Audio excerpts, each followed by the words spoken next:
আসসালামু আলাইকুম প্রিয় শিক্ষার্থীবৃন্দ, উত্তরা মডেল স্কুল অ্যান্ড কলেজের অনলাইন ক্লাসে তোমাদের সবাইকে জানাচ্ছি স্বাগতম। আশা করি সবাই ভালো আছো। আজকে আমরা চতুর্থ শ্রেণীর প্রাথমিক বিজ্ঞান বই নিয়ে আলোচনা করব। প্রাথমিক বিজ্ঞান বইয়ের দ্বিতীয় অধ্যায় উদ্ভিদ ও প্রাণী এ সম্পর্কে আলোচনা করব। আমরা এর আগেও একটি ক্লাসে এই অধ্যায় নিয়ে আলোচনা করেছি, পৃষ্ঠা নম্বর 11 থেকে 14 পর্যন্ত। তোমরা নিশ্চয়ই আবারও অধ্যায় 2-এর 11 থেকে 14 নম্বর পৃষ্ঠাটি বাসায় ভালোভাবে পড়েছো। তো আজকে আমরা আলোচনা করব 15 থেকে 20 নম্বর পাতা পর্যন্ত। তোমরা সবাই তোমাদের প্রাথমিক বিজ্ঞান বইটি হাতে নিয়ে নাও এবং 15 নম্বর পাতায় কি আছে একটু খুলে দেখো। তো বন্ধুরা দেখো, প্রথমে কি আছে? 15 নম্বর পাতায় প্রথমে আছে পরিবেশে প্রাণী। প্রাণী বিভিন্ন স্থানে বাস করে। প্রাণী আমরা জানি কি প্রাণী বিভিন্ন স্থানে বাস করে, যেমন মাটি, পানি, গাছপালা, পাহাড়, পর্বত ইত্যাদি। কোন প্রাণী কোন স্থানে বাস করে। 16 নম্বর পাতায় দেখো প্রাণীর বাসস্থান। তাহলে কোন প্রাণী কোন স্থানে বাস করে আমরা সে সম্পর্কে এখন ভালোভাবে জানবো।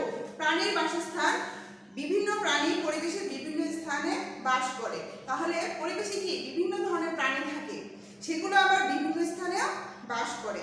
কোনো কোনো প্রাণী মাটির গর্ত করে বাস করে, যেমন ইঁদুর, খরগোশ, সজারু ইত্যাদি। এছাড়া গুবরে পোকা, পিঁপড়া, কেঁচো ইত্যাদি প্রাণীও মাটির নিচে বাস করে থাকে। তাহলে আমরা এই ইঁদুর, খরগোশ, সজারু এগুলো সম্পর্কে কিন্তু আমরা জানি, আমরা এই প্রাণীগুলোকে দেখেছি। তারপর গুবরে পোকা, পিঁপড়ে, কেঁচো এগুলো কি করে মাটির নিচে বাস করে থাকে। আবার কিছু প্রাণী যেমন শিয়াল, বেজি ইত্যাদি ঝোপঝাড় ও বন জঙ্গলে বাস করে। পাখি, কাঠবিড়াল ইত্যাদি গাছের ডালে বা কোঠরে বাসা তৈরি করে। প্রজাপতি, মৌমাছি তারাও গাছে থাকে। মাছ, চিংড়ি ইত্যাদি পানিতে থাকে। ব্যাঙ, কচ্ছপ, কুমির ইত্যাদি মাটি ও পানি উভয় স্থানে থাকতে পারে। তাহলে আমরা এখানে কি বুঝতে পারছি? প্রাণীর বাসস্থান থেকে কিছু প্রাণী মাটিতে, কিছু প্রাণী পানিতে, আবার কিছু মাটি এবং প্রাণী উভয় স্থানে বাস করে। এরপরে তোমরা দেখো 16 নম্বর পাতাটি, আবাসস্থলের ভিত্তিতে উদ্ভিদ ও প্রাণীর বিভিন্নতা। তাহলে আবাসস্থলের ভিত্তিতেও আবার প্রাণী এবং উদ্ভিদকে আমরা বিভিন্নভাবে দেখতে পাই। যেমন দেখো, আমরা জেনেছি যে উদ্ভিদ ও প্রাণী পরিবেশের বিভিন্ন স্থানে বাস করে।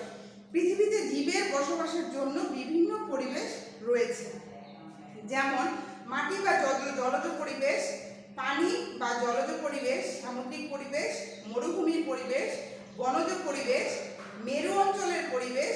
ভিন্ন ভিন্ন পরিবেশের বৈশিষ্ট্য আলাদা। তাহলে এই যে বিভিন্ন ধরনের পরিবেশের কথা এখানে বলা হয়েছে, এর বৈশিষ্ট্যগুলো আলাদা এবং এখানে যে প্রাণীগুলো বসবাস করে বা প্রাণী এবং উদ্ভিদ যেগুলো জন্মায় সেগুলো কি ভিন্নতা রয়েছে। উদ্ভিদ ও প্রাণী বিভিন্নভাবে এই সকল পরিবেশে নিজেদের খাপ খাইয়ে টিকে থাকে। এবার আমরা দেখো এই যে পরিবেশগুলোর কথা বলা হয়েছে এই সম্পর্কে নিচে আবার বিস্তারিতভাবে আমরা জানব। মরুভূমির পরিবেশ। মরুভূমি হলো অত্যন্ত শুষ্ক স্থান যেখানে পানির পরিমাণ খুবই কম থাকে। তাহলে মরুভূমি সম্পর্কে নিশ্চয়ই তোমাদের কিছুটা হলো ধারণা আছে। এই মরুভূমির পরিবেশ কি অত্যন্ত শুষ্ক, যেখানে পানির পরিমাণ খুবই কম থাকে, বৃষ্টিপাত হয় না বললেই চলে। মরুভূমিতে কিছু কাঁটা জাতীয় উদ্ভিদ জন্মে, যেমন ক্যাকটাস। এই সকল উদ্ভিদের কাণ্ড পাতা রসালো হয় এবং বহিরাবরণ মসৃণ হয়, যা পানি ধরে রাখতে সাহায্য করে। এছাড়া বিভিন্ন ধরনের প্রাণী মরুভূমিতে বাস করে, যেমন সাপ, গিরগিটি, উট ইত্যাদি। উট তার পিঠের কুঁজে চর্বি জমিয়ে রাখে। এই চর্বি তাকে দীর্ঘ সময় পানি ও খাবার ছাড়া মরুভূমিতে পরিবেশে বেঁচে থাকতে সাহায্য করে। তাহলে শিক্ষার্থী বন্ধুরা, আমরা এই মরুভূমির পরিবেশ সম্পর্কে যেখানে লেখা আছে এই থেকে আমরা কি জানতে পারলাম? এই মরুভূমির পরিবেশে কোন ধরনের উদ্ভিদ জন্মে এবং কিভাবে তারা বেঁচে থাকে এবং কোন ধরনের প্রাণী এই মরুভূমির পরিবেশে বেঁচে থাকতে পারে। এখানে আমরা একটি উদ্ভিদ সম্পর্কে জেনেছি, সেটি হলো ক্যাকটাস, যার পাতা রসালো এবং বহিরাবরণ কি মসৃণ হয়, যা তাকে পানি ধরে রাখতে সাহায্য করে। কারণ মরুভূমির পরিবেশে কি প্রথমেই আমরা বলেছি মরুভূমির পরিবেশে পানির পরিমাণ খুব কম থাকে।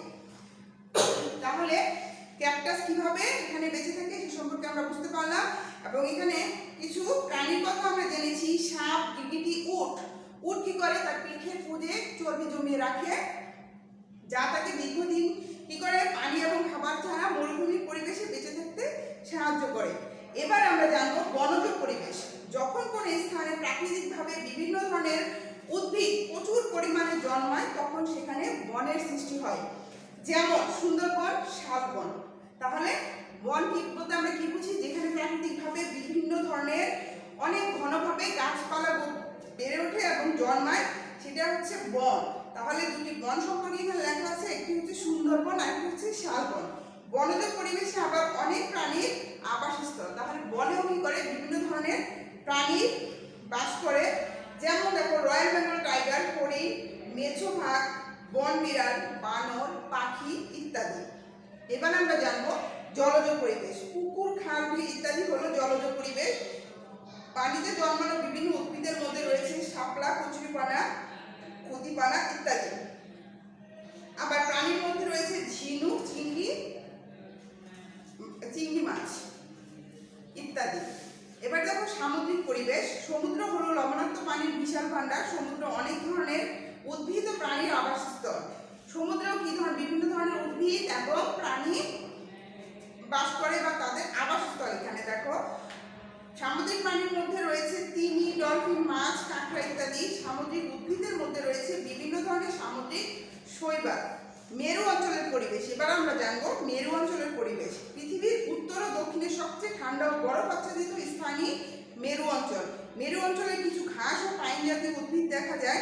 এছাড়া মেরু ভালুক, সিল, পেঙ্গুইন ইত্যাদি প্রাণী মেরু অঞ্চলে বাস করে। ঠান্ডা থেকে বাঁচার জন্য এই সকল প্রাণীর চামড়া অত্যন্ত পুরু হয় এবং পশমে ঢাকা থাকে।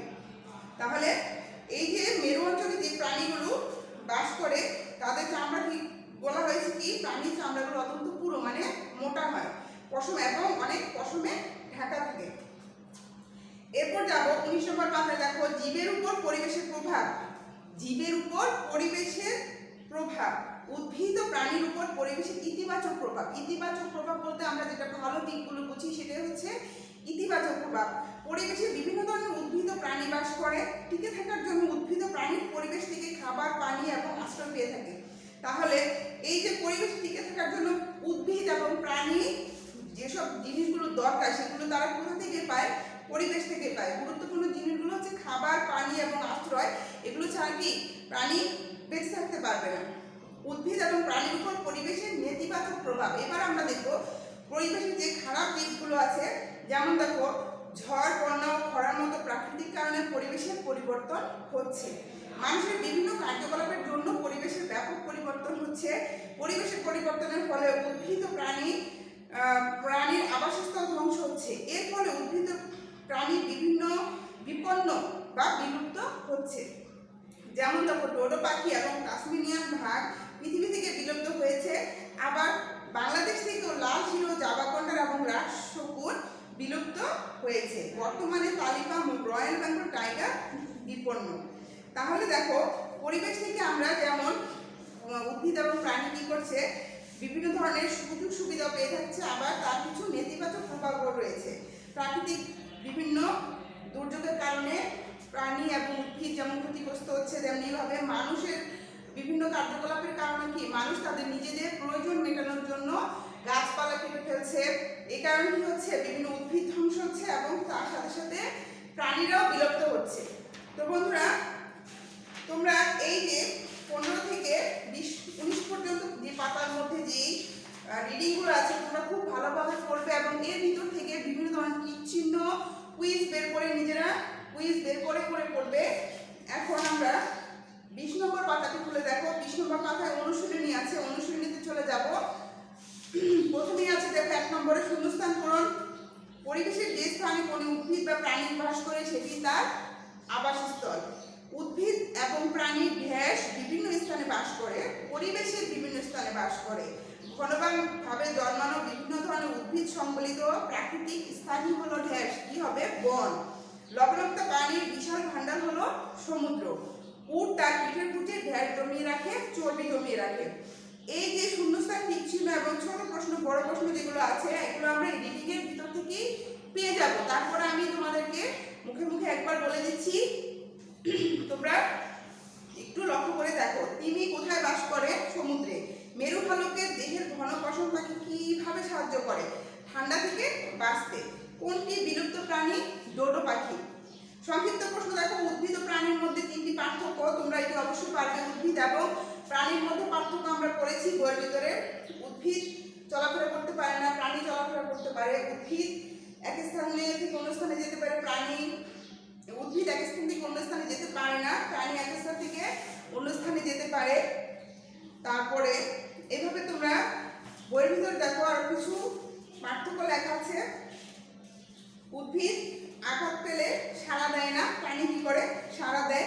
এভাবে তিনটি পার্থক্য তোমরা লিখবে। কি কি কারণে পরিবেশের পরিবর্তন হচ্ছে? বন্যা, খরা, প্রাকৃতিক দুর্যোগের বিভিন্ন কারণে পরিবেশের পরিবর্তন হচ্ছে। উদ্ভিদ ও প্রাণীর চারটি আবাসস্থলের নাম আমরা এখানে পড়েছি। কোন কোন পরিবেশে কোন কোন প্রাণী, উদ্ভিদ এবং প্রাণী জন্মায়, সেই ধরনের তোমরা অবশ্যই এটা নিজেরা বের করে লিখবে। ক্যাকটাস ও উট কি, বড় প্রশ্ন দেখো, ক্যাকটাস ও উট কিভাবে মরুভূমিতে টিকে থাকতে পারে? আমরা কিছুক্ষণ আগেই পড়েছি ক্যাকটাস কি করে, তার ক্যাকটাসের বহিরাবরণ কি থাকে? মসৃণ, এবং পানি ধারণ ক্ষমতা অনেক বেশি। মরুভূমিতে যেমন দেখো ক্যাকটাসের পাতা হচ্ছে রসালো, বহিরাবরণ মসৃণ, যা পানি ধরে রাখতে সাহায্য করে। এবং উট কি করে? তার পিঠের পুঁজে চর্বি জমিয়ে রাখে, যা তাকে দীর্ঘদিন মরুভূমিতে বেঁচে থাকতে সাহায্য করে। 2 নম্বর হচ্ছে উদ্ভিদ ও প্রাণী কেন বিলুপ্ত হচ্ছে? উদ্ভিদ ও প্রাণীর বন্যা, ঝড়, খরা এবং প্রাকৃতিক পরিবেশের যে পরিবর্তন হচ্ছে এবং মানুষের বিভিন্ন কার্যকলাপের কারণে কি পরিবেশে ব্যাপক পরিবর্তন হচ্ছে, যার ফলে উদ্ভিদ এবং প্রাণী কোন বিলুপ্ত হচ্ছে। পেঙ্গুইন কোন অঞ্চলের প্রাণী? পেঙ্গুইন হচ্ছে মেরু অঞ্চলের প্রাণী। এই অঞ্চলের বৈশিষ্ট্য কি? এই অঞ্চলে, মেরু অঞ্চল সাধারণত খুব ঠান্ডা পড়ে এবং মেরু অঞ্চলের প্রাণীদের কি করে? গায়ের পশমে ভরা থাকে, তাদের চামড়া অত্যন্ত পুরু হয়। এভাবে যেমন উত্তর ও দক্ষিণ অঞ্চলে সবচেয়ে ঠান্ডা বরফাচ্ছাদিত স্থান হচ্ছে কি? মেরু অঞ্চল। এভাবে তোমরা তোমাদের বইয়ের ভিতরে রিডিংগুলো ভালোভাবে পড়বে এবং অনুশীলনের উত্তরগুলো সুন্দরভাবে সাজিয়ে লিখবে এবং এই বিদ্যালয়গুলো অবশ্যই আমাকে দেখাবে। তো আজকের মতো তোমাদের কাছ থেকে বিদায় নিচ্ছি। সবাই ভালো থেকো, সুস্থ থেকো, নিরাপদে থেকো। আল্লাহ হাফেজ।